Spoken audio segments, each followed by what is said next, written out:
दिवसाचा, कुणी 25 दिवसाचा, कुणी 10 दिवसाचा, तर कुणी 8 दिवसाचा प्रवास करून काय करताय? विठ्ठलाची एक देखली हा प्रामाणिक प्रयत्न त्यांच्या जीवनामध्ये करताय. सुखी संसाराची सोडूनिया गाठ पाऊले चालती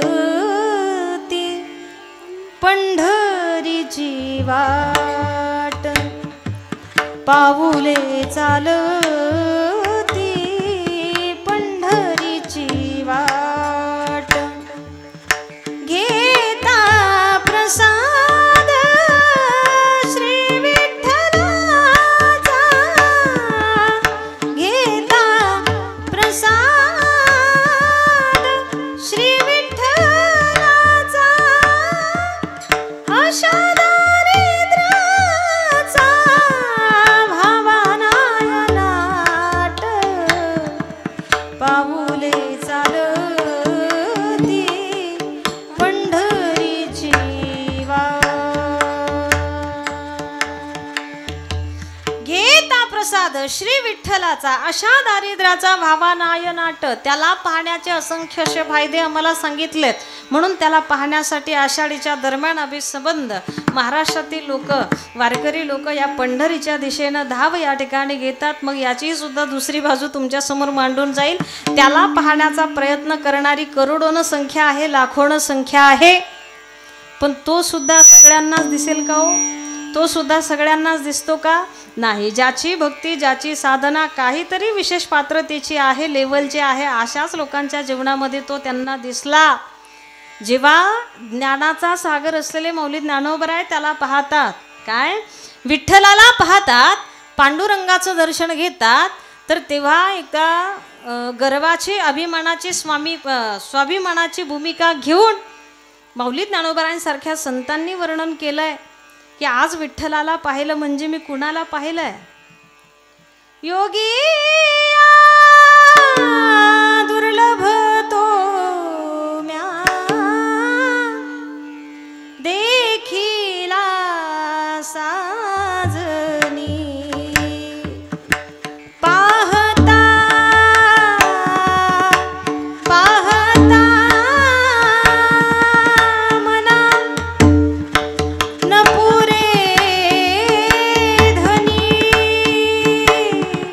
पाहता पाहता न पुरे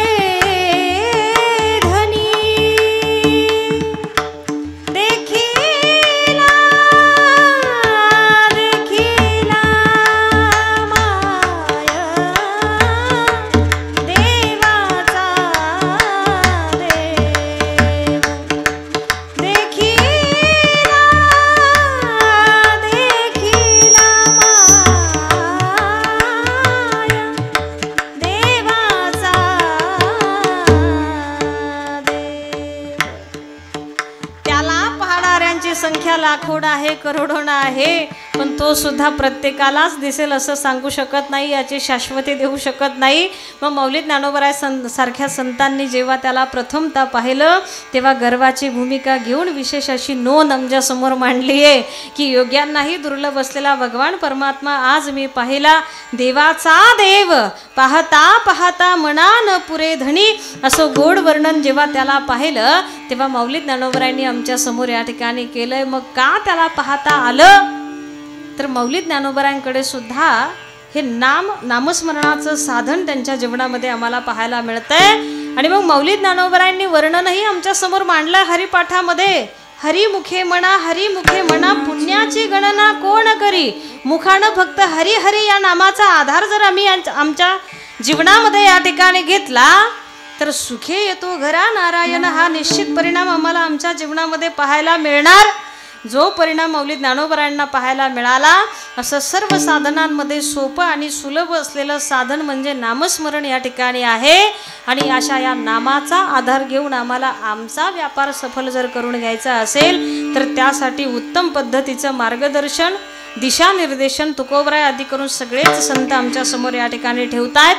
मग तुकोबराय एकाच अभंगात, एकाच चरणात, एकाच ओळीत, सारख्याच जागे काय सारख्याच अर्थाचे 3 शब्द का तुम्ही सोबतच वापरले, तर तुकोबराय त्याचं नियोजन अगदी गोड पद्धतीनं आमच्या समोर ठेवतायत. सत्य, साच आणि खरे सारख्याच अर्थाचे शब्द सोबतच वापरतो. याचं कारण काय, तर या सारख्याच अर्थाच्या 3ही शब्दांद्वारा मला तुमच्यासमोर थोडेसे वेगवेगळ्या पद्धतीचे मुद्दे या ठिकाणी ठेवायचे आणि ते ठेवून माझा देव आणि देवाचं नाम किती सत्य स्वरूपाचं आहे हे मला तुम्हाला चांगल्या पद्धतीनं पटवून देण्याचा प्रयत्न करायचा आहे. मग तुकोबराय सांगू लागले, देव आणि देवाचं नाम सर्व काळामध्ये सत्य स्वरूपाचं मला पाहायला मिळालं. भूतकाळातही होतं, वर्तमान काळातही आहे आणि भविष्य काळामध्ये सुद्धा राहणार. कदाचित आम्ही जाऊ पण देवाचं नाम नाहीसं होणार नाही, देव नाहीसा होणार नाही. पहिला मुद्दा. दुसरा मुद्दा आमच्या समोर तुकोबराय ठेवतात की नुसता काळात नाही तर सर्व देशांमध्ये सुद्धा तो सत्य साच खऱ्या स्वरूपाचा मला अनुभवायला मिळाला. आता देव हा फक्त भारत देशातच आहे का इतर सुद्धा देशांमध्ये आहे? गेलात का कधी भारताच्या बाहेर? बोला ना तुम्ही, काय नाराज आहेत का माझ्यावर? नाही ना.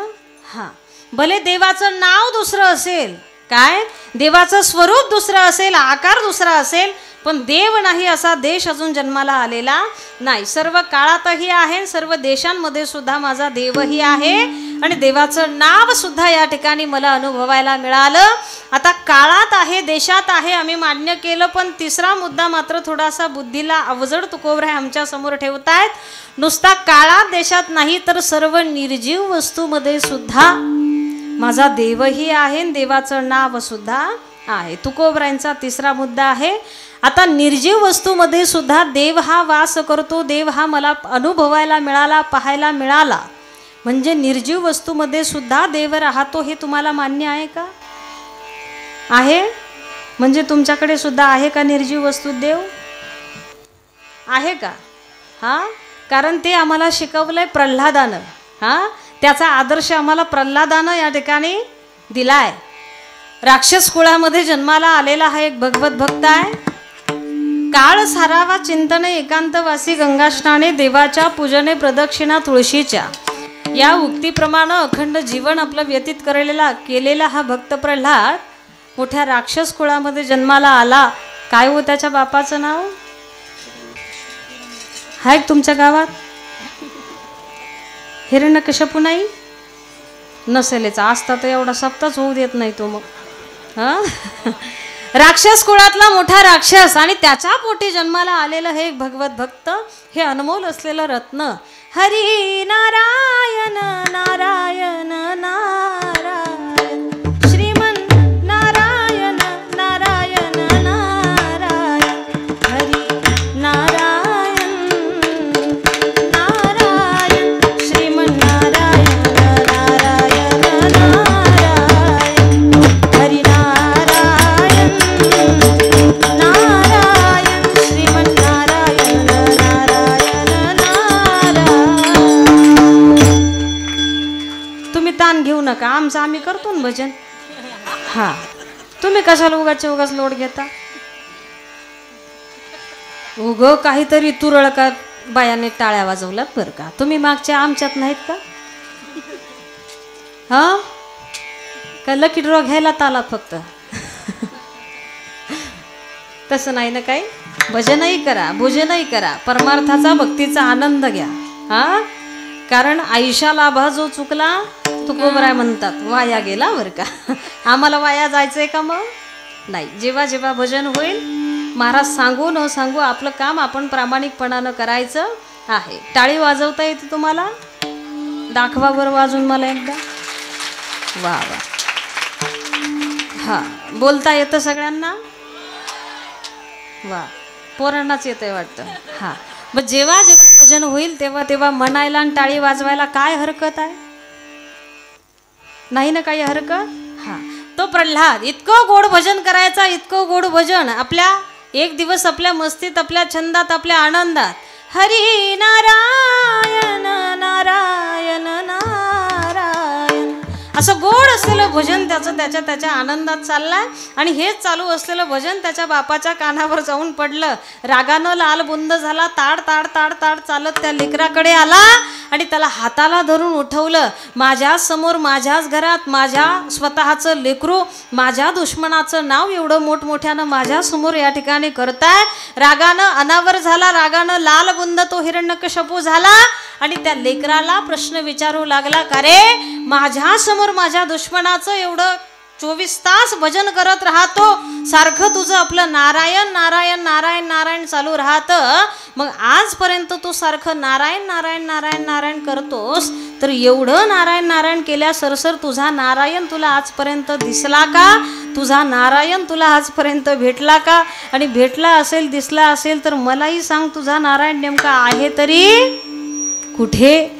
मग तुझा नारायण नेमका आहे तरी कुठे, असा प्रश्न जेव्हा बापानं विचारला तर त्या लेकानं उत्तर दिलं, लक्षपूर्वक ऐका बाबा, मुळात तुमचा प्रश्नच चुकीचा आहे बरं का. काय? मुळात तुम्ही प्रश्न चुकीचा विचारला. तुझा नारायण नेमका आहे तरी कुठे हा तुमचा प्रश्न चुकीचा आहे. कारण आम्हा भक्तांना तो कसा दिसतो? अगदी छोट्या असलेल्या त्या लेकरानं म्हणजे प्रल्हादानं बापाला उत्तर दिलं, बाबा काय तो कुठे आहे अशी विशिष्ट जागा त्याची नाही, कारण आम्हा सगळ्या भक्तांना तो कसा दिसलाय. सर्वा घटी राम देहादेही एक, सूर्यप्रकाशक सहस्र रश्मी, कहा पग डारू देखे अनेरा, देखा तो सब वहीने घेरा. मौलिक ज्ञानोबरायांना सुद्धा दिसला. इरवी सर्वांच्या हृदय देशी, मी अमुक आहे ऐसी, बुद्धी स्फुरे अहर्निशी,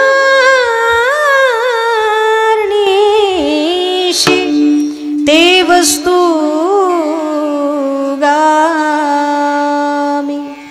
इरवी सर्वांच्या हृदय देशी, मी अमुक आहे ऐसी, बुद्धी स्फुरे अहर्निशी, ते वस्तू गा मी.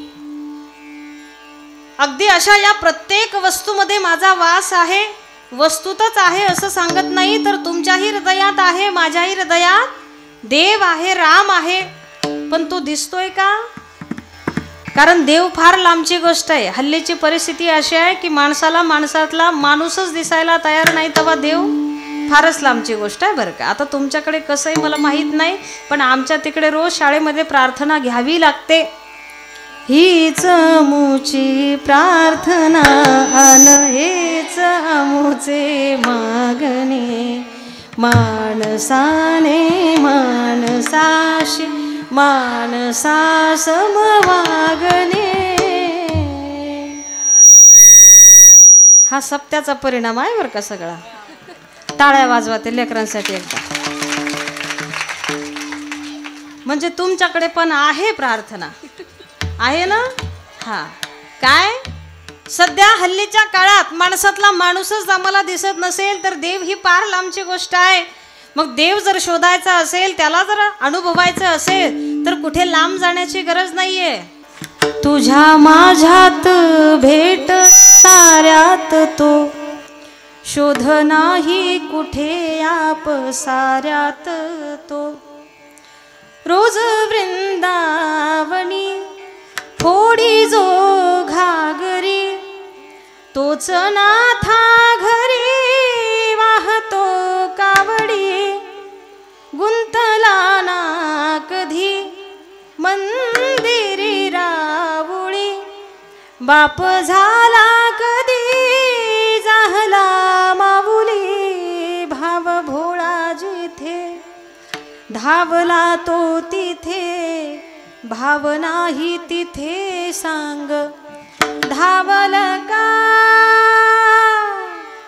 बघ उघडुनी दार अंतरंगातला देव घावल का.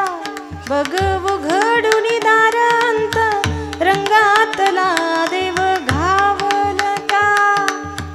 त्या अंतकरणाचं दार आम्हाला फक्त खोलता येण्याचा उशीर आहे. निश्चित तो अंतःकरणामध्ये वास केलेला भगवान परमात्मा आमच्या हाती लागल्याशिवाय राहणार नाही. इतरांच्याही हृदयातला सापडेल, आमच्याही हृदयातला सापडेल. हाच हृदयातला राम सापडला आमच्या सगळ्याच भक्तांना आणि तो सुद्धा सापडला होता भक्त प्रल्हादाला. म्हणून बापाच्या प्रश्नाचं उत्तर त्यानं दिलं, बाबा मुळात तुम्ही प्रश्न चुकीचा विचारला, कारण त्यांना राहण्याचं विशिष्ट असं ठिकाण आम्ही सांगत नाही. आमच्या भक्तांना तो दिसला. ही नजर, ही गोड अशी दृष्टी या संतांना या ठिकाणी प्राप्त झाली आहे आणि अशा या संतांच्या नजरेला तो सर्वत्र वास करताना या ठिकाणी पाहायला मिळतोय. असं जेव्हा मुलाचं लेकाचं उत्तर बापानं ऐकलं तेव्हा परत प्रश्न या ठिकाणी केला, करे तुझं म्हणणं असं आहे की तुझा नारायण, तुझा भगवान परमात्मा सर्वत्र वास या ठिकाणी करतोय, आणि मग सर्वत्र वास करणारा जर तुझा भगवान परमात्मा आहे तर निश्चित या समोरच्या खांबामध्ये सुद्धा तो असणं गरजेचं आहे. मग बाबा अजिबातच शंका नाही, सर्वत्र जर घटाघटामध्ये चराचरामध्ये माझा भगवान परमात्मा राहतो तर अजिबात शंका घेण्याचं कारण नाही, कारण तो समोरच्या खांबामध्ये सुद्धा विराजमान आहे. असं मुलाचं बोलणं ऐकल्यानंतर खांबावरी लाथ मारी रे दुर्जने, खांबावरी लाथ